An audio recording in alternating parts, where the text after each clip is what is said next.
David Allen's Getting Things Done. It really helped me increase my personal productivity. And sometimes the man's insights just blow you away.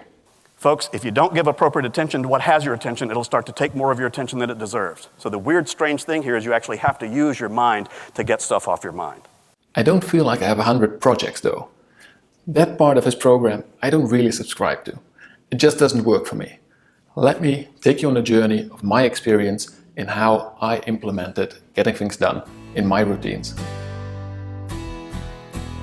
Hello, my name is Tom. Welcome to my channel where we talk about continuous improvement in an industrial setting. And in this video, I would like to take you through the Getting Things Done system by David Allen. Now, I started with this quite a number of years ago, and I will say it's been a tough journey, a nice journey. It's been good learning, and it's also had a couple of steps that they just didn't land yet. So maybe they didn't land with me yet. Perhaps I'll develop further. Please do also start the discussion in the comments. I'd love to discuss this topic with you. But let me also tell you the things that I really did take from it. And the main topics I want to discuss are the inbox system and how you really have to get everything out of your head onto paper or some other list, and the natural planning model. That will be at the end of the video. Now, this inboxing model, the basic premise is that there's a lot of stuff coming at us. Allen describes the first phase as being the collecting stage. So you need a number of inboxes, and your mail is one of them, but the stuff that gets in there isn't defined yet. And then you have to make one very big first decision, and that's, is this actionable or not? Now, actionable means that you or somebody close to you can actually do something with it at this moment. Non-actionable, you cannot do anything with it right now. And this is the first split. So if we have decided that it's not really something to take action on right now, then we can toss it away. And if you would like to keep hold of it for a later date, then David proposes two bins to put it in, which is either a someday maybe list, a bit like a wish list or dream list, or ideas to think about later, and to put it into your reference, which he proposes to sort in folders, mainly based on context or contact person. Now this part, if I look at current technology, I would say simplify it. I use a search function. I also stopped dividing everything into folders. I find that it takes a lot more time to organize it like this. And in fact, when I was actually looking for stuff to retrieve, I was looking in multiple places. And Allen describes this in his book, where he says, please keep one alpha generic system. But really, with modern day search engines, just keep one big bin of, this is what I want to keep, separated from what I wanted to delete.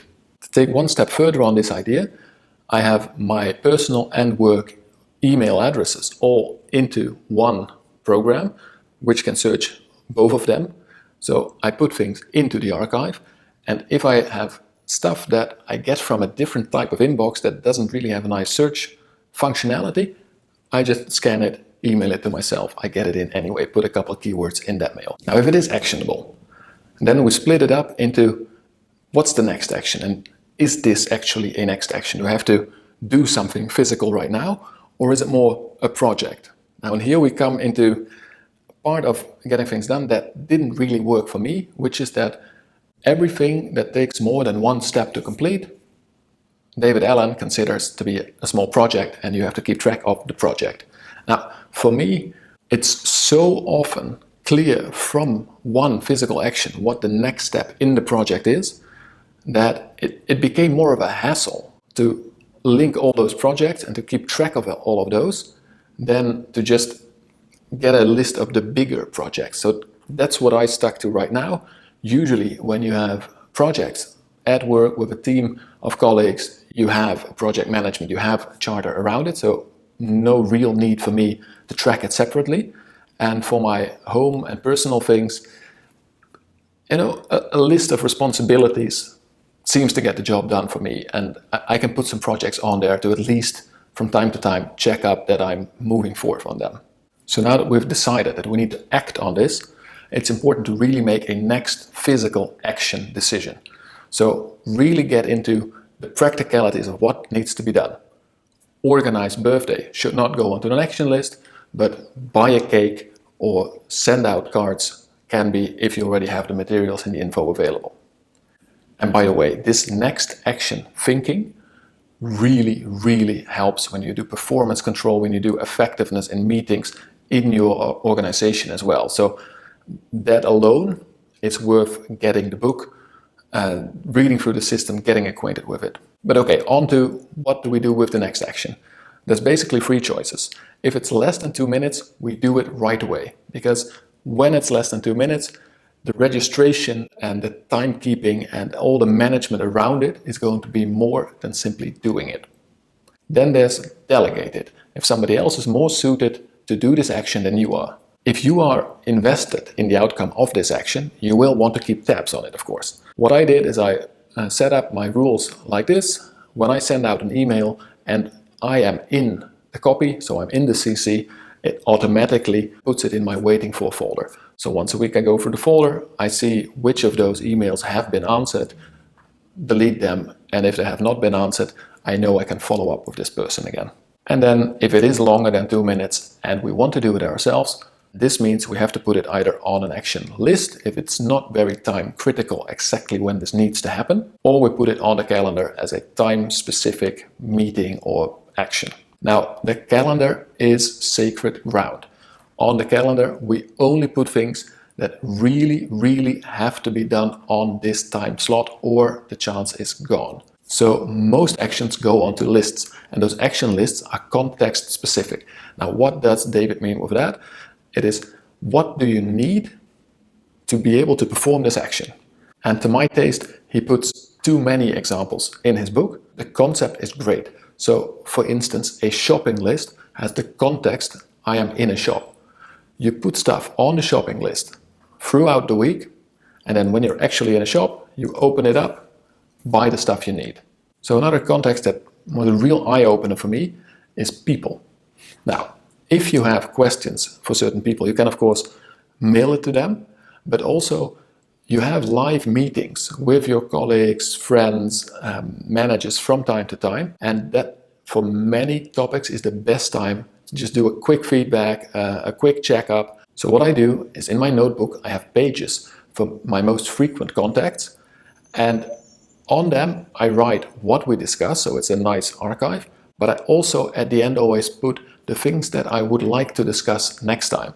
So next time when I talk to this person, I open his page again, and the first thing I can see is what did I want to discuss. And of course, between meetings, I can add to this list. And that has really helped me to organize my management of bosses, to organize discussions with colleagues, friends, and family. And a great general lesson I drew from this whole inbox handling system is the idea of an empty inbox. Now, just having an inbox that's empty is easy to achieve. Just select all and press the delete key. That's not what it's about. It means that every email that entered your system has been processed by you, and you have decided to action it and what will be the next action and who's going to take it. So that your inbox is actually empty on the screen, it is a wonderful feeling, especially if you do it with this intensity and the next action decision. But what it's really about is that you made decisions on all the things that came at you. Because if you have 50 open emails that you do not know what exactly will be in there and a couple of unopened letters, you don't know if you can relax. You don't know if the current project you're working on is still the top priority. But if you at least checked all the emails that came in, you know if there are urgent or more important requests in there, or that indeed the current priority is still the priority. And it might sound like this is the least priority thing you can do when you're swamped in work, but really the clarity it gives, the space to think and to just use your brain, mind-blowing. Now, the other great principle I use a lot is the natural planning model. The steps are in fact very logical, and if you take an everyday example, you will see that you actually use it a lot. But as soon as we get into industry and into organizations, usually what we do is we do it upside down. So what are we talking about? If you're going to organize something, do a project, the first thing you want to know is the purpose. Why are we doing this? So what are the goals? What is our reason for coming into action? So then you let your mind flow free. Without restraints, you dream of the best ideal outcome. And this allows you to focus on those things that you would like to have in your outcome. And it might actually get you some nice new ideas. And who knows, you may even get all of them. Now then you get into the actual brainstorm. Just think of all the possible actions, all the ideas to make this dream vision come true, to reach your goal. Then we organize it. We see which parts are more or less useful. We put them into groups and make sort of projects out of them.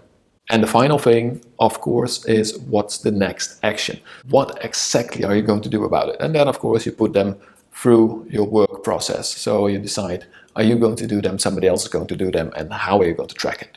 Now, if you organize an official project in a work environment, usually you will use something which is quite linked to this natural planning model. But as soon as you just shoot the breeze about improvement opportunities or ideas, many people get it upside down. So say you have a problem on one of your performance indicators, what's the first thing people say? What do we have to do? Which actions are we going to take right now? And then when it's just not clear, people start to at least organize different thoughts. What would help? What wouldn't help? Oh, I don't know. Let's talk to the manager who generates some more ideas. Get the picture? So what actually would you like to accomplish? Visioning, dreaming. What's the purpose of this KPI anyway? So I know getting things done is a very popular method, and you may very well have heard of it already, and maybe even use it yourself. If you do, please drop me a comment. Tell me the things you really like about the system, and maybe you also have some advice for me.